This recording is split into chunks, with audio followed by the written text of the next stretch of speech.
Donc, bonjour à tous et à toutes, je m'appelle Sam Nate, et je suis un petit fabricant belge des appâts de chasse. Et la vidéo d'aujourd'hui, il s'agit de mon appât Bellblatt, que vous voyez ici, qui est un appât pour appeler le chevreuil et les renards. Je le produis en deux couleurs, donc en orange ou en vert, vous avez le choix là. Et typique pour le Bellblatt, c'est qu'il vient avec deux hanches. Donc une hanche pour le chevreuil, qui est gravée avec le nom Roe, et Roe en fait c'est le nom anglais pour chevreuil, et l'autre hanche c'est pour le renard qui est indiqué Fox, vous voyez ici. Et pour changer l'hanche c'est pas difficile, vous prenez une hanche comme ça dans les doigts, vous enlevez l'hanche et vous mettez une autre comme ça au-dessous des caoutchoucs, donc les caoutchoucs peuvent rester sur place, pas de souci. Et bien voilà, vous le mettez jusqu'à la fin de la peau, d'ici, c'est important, et vous pouvez commencer à appeler un autre animal. Donc c'est pas vraiment très compliqué changer la lamelle. Mais pour appeler les animaux, il y a deux choses qui sont très importantes. C'est d'abord, il faut mettre la lamelle sur la peau, avec les dents ou les lèvres supérieures. Donc vous le mettez dans la bouche et vous fermez la peau comme ça. Donc, ok, il ne faut pas l'oublier, il faut mettre vraiment l'hanche contre la peau. Règle numéro 1. Règle numéro 2, aussi très important, c'est qu'il faut souffler de la gorge, comme ça. Pas de la bouche, donc de la gorge. Et si vous faites comme ça, vous arrivez à un ton correct. Je vous fais une petite démonstration avec l'hanche pour chevreuil.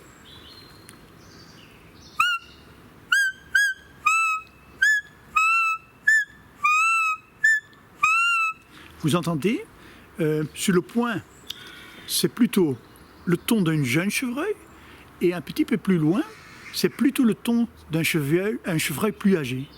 Donc, tous les appels sont très proches sur le Bellblatt, c'est typique pour le Bellblatt.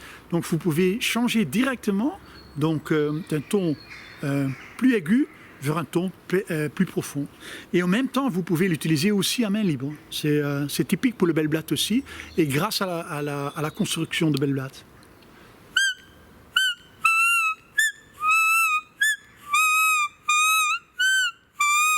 Vous entendez? Donc, dès que je bouge la peau un tout petit peu, le ton devient plus profond ou plus aigu, comme vous voulez. Donc, ça dépend que vous soufflez sur le point ou un petit peu plus loin. Et en fait, avec les renards, c'est exactement la même chose. Donc, les cris de détresse d'un oiseau, donc plus aigus, sont sur le point. Les cris de détresse d'un lapin, il est au milieu. Et les cris de détresse d'un lièvre, il est plutôt vers le bas, comme ça. Et je vous fais une petite démonstration. Important pour le renard, avant que je fasse la démonstration, c'est pour avoir les tons de détresse, il faut vraiment bouger la bouche sur l'hanche. Donc par contre, avec les chevreuils, vous appelez sur un certain point.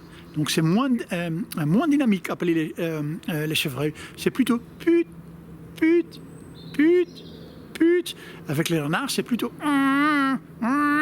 Et pour arriver à un ton détresse, il faut vraiment bouger donc la bouche sur l'hanche. C'est important. Donc c'est une différence importante par rapport d'appeler les chevreuils. Ok? Donc je commence sur le point. Oiseau, lapin, lièvre.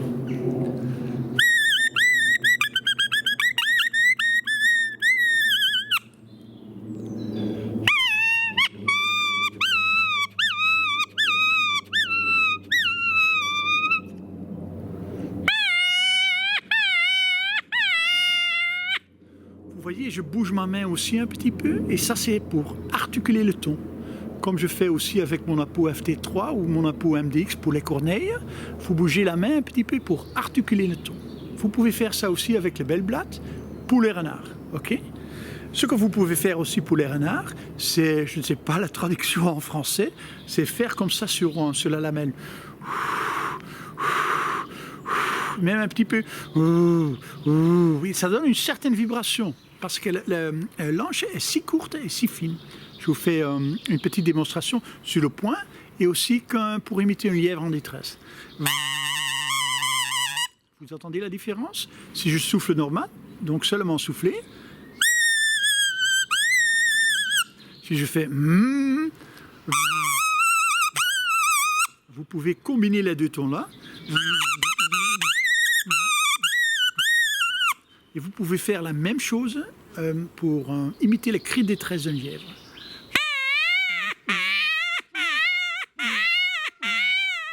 Vous entendez, il y a beaucoup de possibilités pour faire des appels de détresse. Et au niveau là, Bellblatt est vraiment un appôt très polyvalent. Hein. Nous avons appelé des très beaux brocards, vraiment des super brocards avec les Bellblatt, mais en même temps aussi beaucoup des renards. C'est un appel que vous pouvez utiliser main libre, que ce soit pour le renard, que ce soit pour le chevreuil. Et vous pouvez faire tellement de variations dans les tons, c'est presque incroyable. Allez, pour moi personnellement, j'ai cherché beaucoup parce qu'à première vue, vous pensez c'est quelque chose de standard, mais j'ai travaillé 4 ans pour le perfectionner comme il est maintenant. Et j'ai eu beaucoup de plaisir avec le Bellblatt pour le renard, mais aussi pour les grands brocards, comme expliqué. Si vous avez encore des questions, vous pouvez toujours envoyer un mail. Je vous remercie pour avoir regardé mon vidéo et je vous souhaite beaucoup de plaisir avec mon appôt Bellblatt. À la prochaine. Au revoir.